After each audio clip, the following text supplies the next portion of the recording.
Castle Kingdoms, odcinek 4. Widzimy się po świąteczno-noworocznej przerwie. Tym razem zajmiemy się murami obronnymi i średniowieczną wioską za murami, ale nie tylko. Na chwilę wracam jeszcze do Góry Trolli.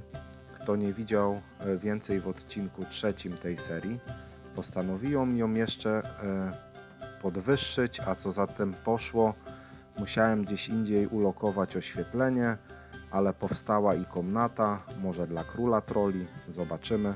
Tak to się obecnie prezentuje. Jak widać, wszystko rozwojowe i mam na to też już jakiś pomysł.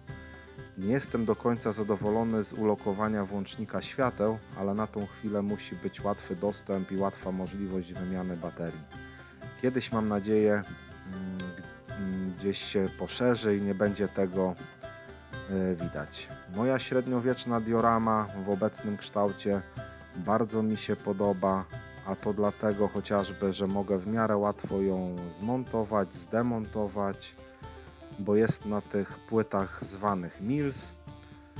Powoli nabiera też rozmiarów, ale sami zobaczycie w dzisiejszym odcinku, jak to już urosło. Pamiętacie mój plan?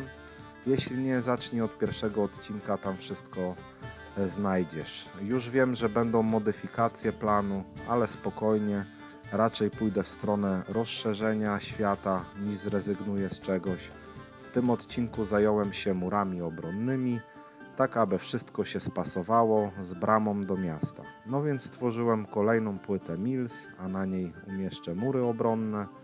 Zanim to nastąpiło, pokombinowałem, jak przysłaniać kolorowe briki widoczne za skałkami. W tym celu utworzyłem takie ścianki, które później w jakiś sposób przysłonię, ale jeszcze się zastanowię jak. Powstałe ścianki umieszczę za murami i za chwilę zasłonię tym widoczne mankamenty.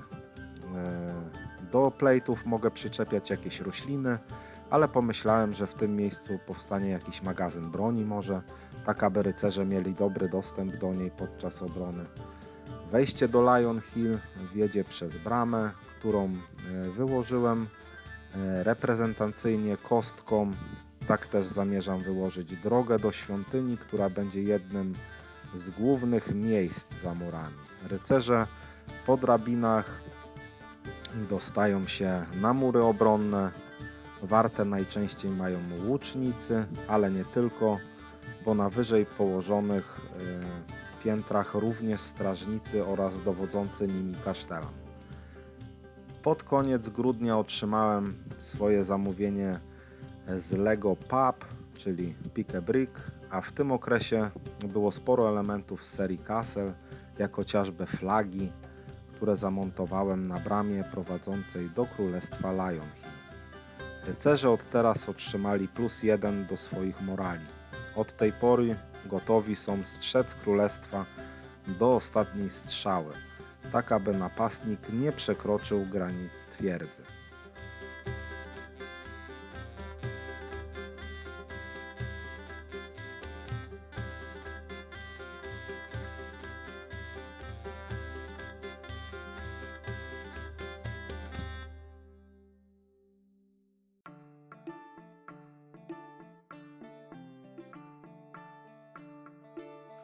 Rozbudowałem również tą część dioramy. Według planu miał znajdować się tutaj las i tak też będzie. Mam taki ambitny trochę plan, aby gdzieś właśnie w tej okolicy zlokalizować ekipę Wolfpacka lub jakichś Forestmenów, chociaż przez myśl mi przeszło, aby może tu powstało obozowisko wroga. Może wy mi podsuniecie jakiś pomysł w tym temacie. Dajcie po prostu znać w komentarzach, co myślicie. Naprawdę jestem ciekawy waszych propozycji. Po tym, jak już powstały mury obronne, zanim doszedłem do tego, żeby zrobić skład broni, Leon gromadził tu swoich oddanych rycerzy. Wtedy pomyślałem, że to także dobre miejsce do zorganizowania miejsca ćwiczeniowego dla nich. Kombinacji jest naprawdę sporo. Wejście do Królestwa Lion Hill nie może być byle jakie. Każdy, kto przybył, musiał przejść obok posągu poprzedniego władcy królestwa. Budynki, które stworzyłem poprzednio, to piekarnia i kamienica kasztelana. Instrukcje dostępne są w serwisie Rebrickable całkowicie za darmo. Długo potem ustawiałem, przestawiałem i znów przestawiałem różne budynki, które posiadam w swojej kolekcji. Uprzednio oczywiście zbudowane, tak aby po prostu złapać jakąś koncepcję miasta.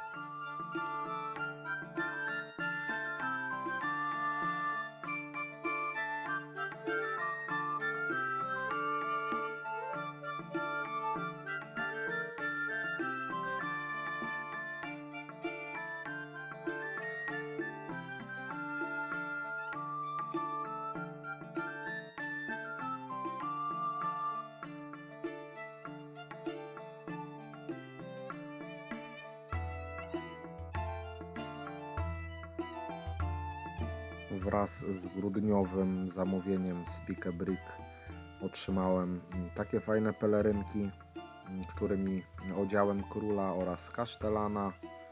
Do kompletu stworzyłem maga i tak to nasza taka najważniejsza trójka Lion Hill. Teraz zająłem się ich ochroną. W tym celu wykorzystywałem stare na przykład elementy takie jak te tarcze tutaj. Miałem je w swojej kolekcji z dawnych zestawów, ale użyłem też nowych elementów. Potworzyłem sporo mieszkańców. Dostępne było właśnie w Pick a Brick dużo torsów z tego zestawu średniowieczny plac miejski, więc pozamawiałem co nieco, poprzemieniałem po prostu i ramiona, no i taki oto efekt teraz widzicie tego wszystkiego.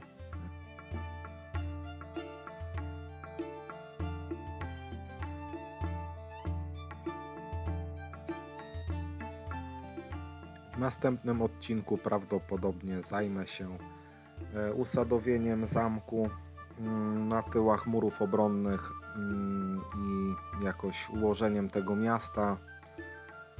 No zobaczymy, a może właśnie zapełnię ten las i coś tam powstanie właśnie. Może napiszecie co. Zapraszam przy okazji do subskrypcji, lajkowania, komentowania. Na koniec będę miał jeszcze dla Was taką fajną ciekawostkę.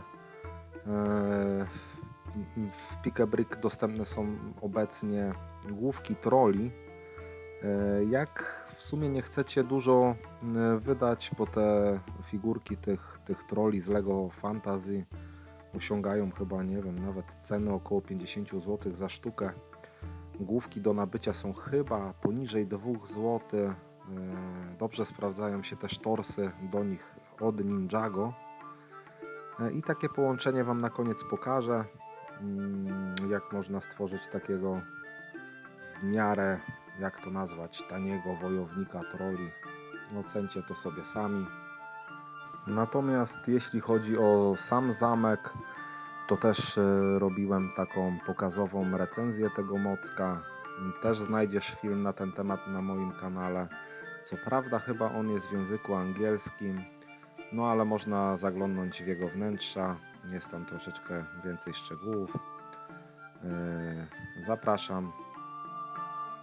I jeszcze oddam głos oczywiście dla Leona.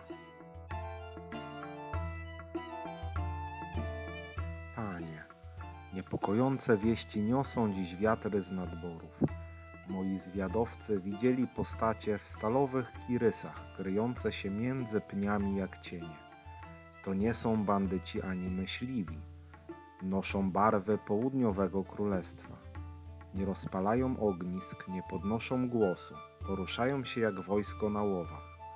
Mierząc każdy krok ku naszym murom, widziano ich przy starych traktach i przy strumieniach, gdzie zwykli żołnierze by nie chodzili. Jeśli to tylko zwiad, to znaczy, że ktoś tam po drugiej stronie już liczy nasze wieże i bramy, a gdy zwiad się kończy, przychodzi armia.